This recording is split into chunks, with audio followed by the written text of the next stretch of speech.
everybody. This video is going to cover the Lesson 7 notes, and these are on pages 48 to 50 in your packet. We're going to be talking about estimating and interpreting derivatives. So for our two learning targets, the first is I can estimate the derivative of a function using a table of values, and the second is I can interpret the meaning of a derivative in context. So far, we've really just kind of learned the skill of finding derivatives, but now we're going to apply them to context, and we need to be able to explain what they mean in the context of a problem. So, just to review quickly, right, the big idea I want to make sure we all have from this unit is that a derivative is the slope of the line tangent to a function, it's the slope of a function at one point, and it's the instantaneous rate of change. So, if I were asked to find any of these three things, what I'm really being asked to find is a derivative. And we've learned rules that help us find derivatives. And now these rules, I want to make a note here. These rules help us calculate the exact value of a derivative.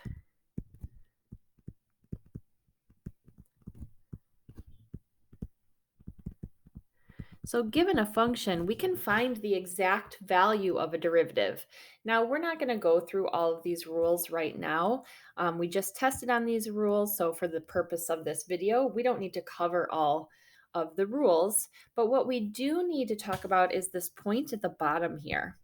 So we've been calculating the exact values of derivatives, but next we're going to practice estimating the values of derivatives. And so we need to use this method when we don't have a function to differentiate. And so most often what we're going to be given instead is a table of values, and that's what we're going to practice with in this video. So when we estimate the value of a derivative, we're using the given information to find the best approximation of the instantaneous rate of change. And we're often asked to do this when given a table of values. So for example, this first one asks us to use the table to estimate f prime of 1, right? So what we're being asked to do is to find, right, f prime, we're asked to find that instantaneous rate of change when x is equal to 1. Now we don't have a function, all we have is a table, so we're going to do our best to approximate that. So what I know is that x equals 1 is going to be here in between 0 and 2. So when I'm estimating, I want to use the interval, the tightest interval around that value. So if I want to approximate the instantaneous rate of change at x equals 1, I'm going to use the interval from 0 to 2. It's the tightest interval I have, kind of centered around x equals 1. So now to approximate that instantaneous rate of change, right, what I want is f prime of 1, and I know that's going to be approximately equal to the average rate of change over that interval. And so I'm going to make a note. This is approximately the average rate of change over the interval 0 to 2. So we know how to find an average rate of change. That's going to be f of 2 minus f of 0 all over 2 minus 0.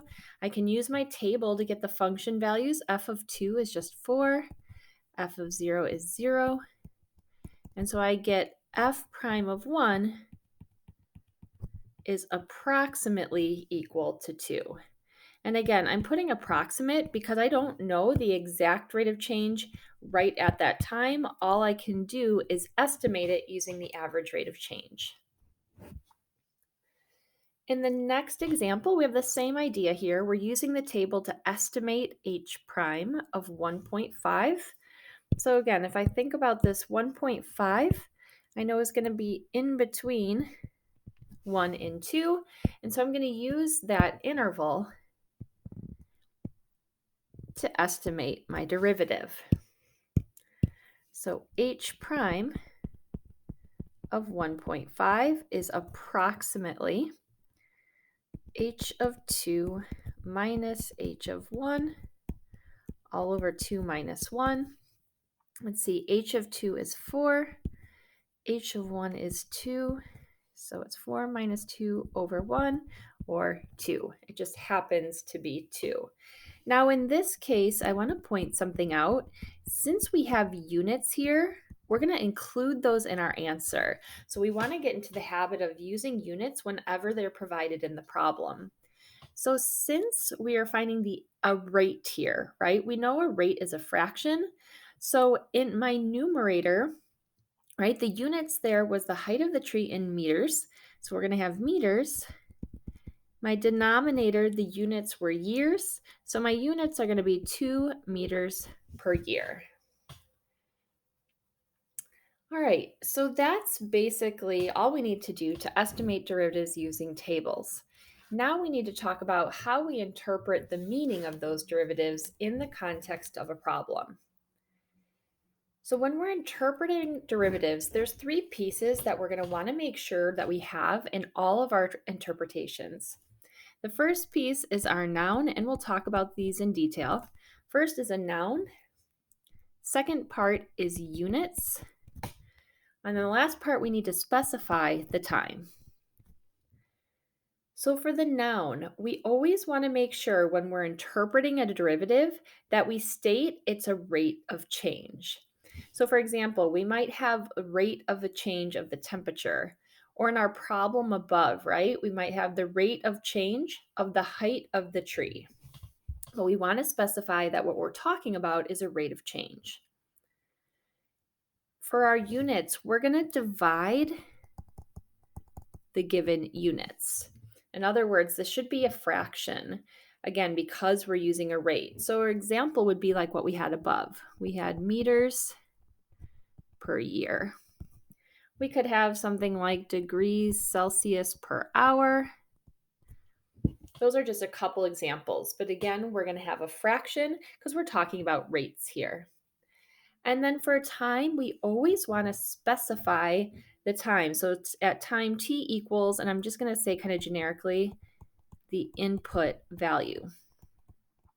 So for example, if I were talking about our tree example, we would say at time t equals 1.5 years, because that was the derivative we were interested in.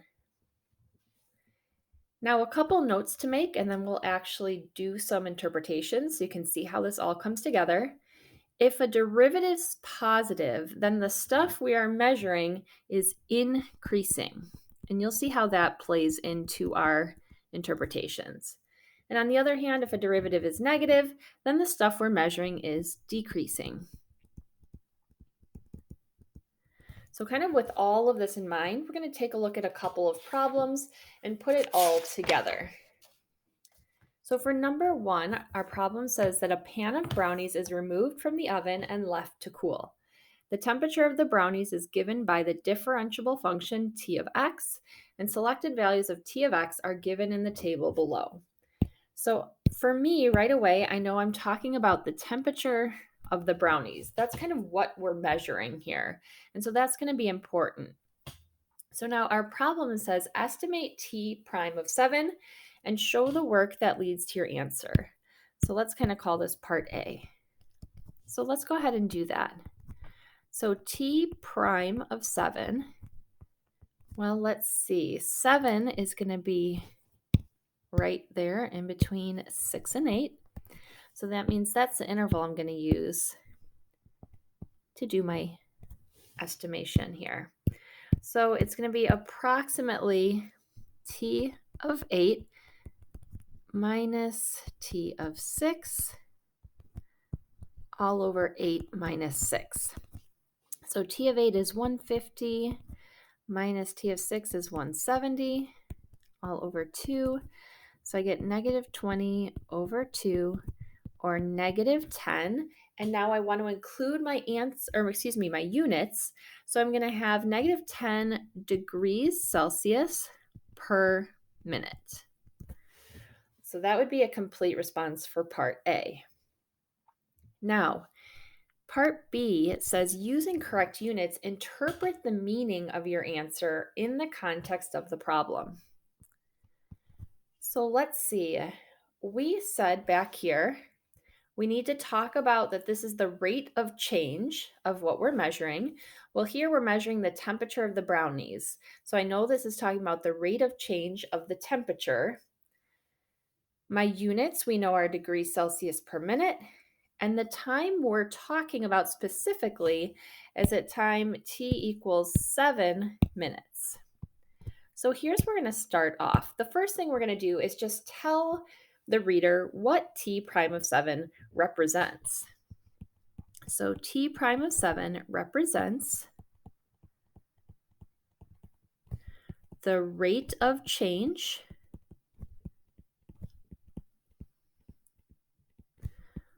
of the temperature of the brownies, right? That's what we had highlighted in yellow because that's what we're measuring. So the rate of change of the temperature of the brownies. Now we're going to talk about our units. So that's being measured in degrees Celsius per minute.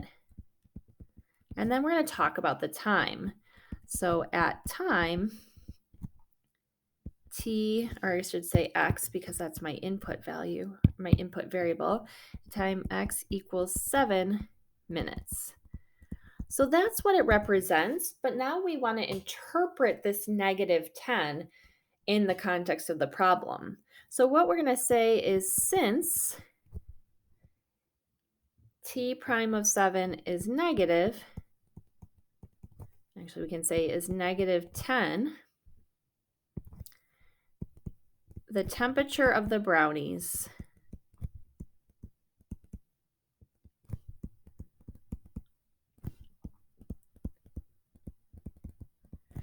is decreasing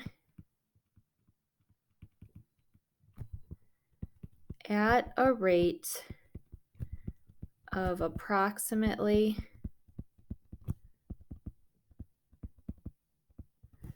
10 degrees Celsius per minute at that time. So I know that seems like a lot, but that is going to be a full interpretation. If we look at that first part, right, t prime of 7 represents the rate of change of the temperature of the brownies measured in degrees Celsius per minute at time x equals 7 minutes. That's just kind of telling our reader, well, what does t prime of 7 even mean? Here we have the rate of change of the temperature. That's our noun. We say measured in degrees Celsius per minute. That's our units. And then we specify the time.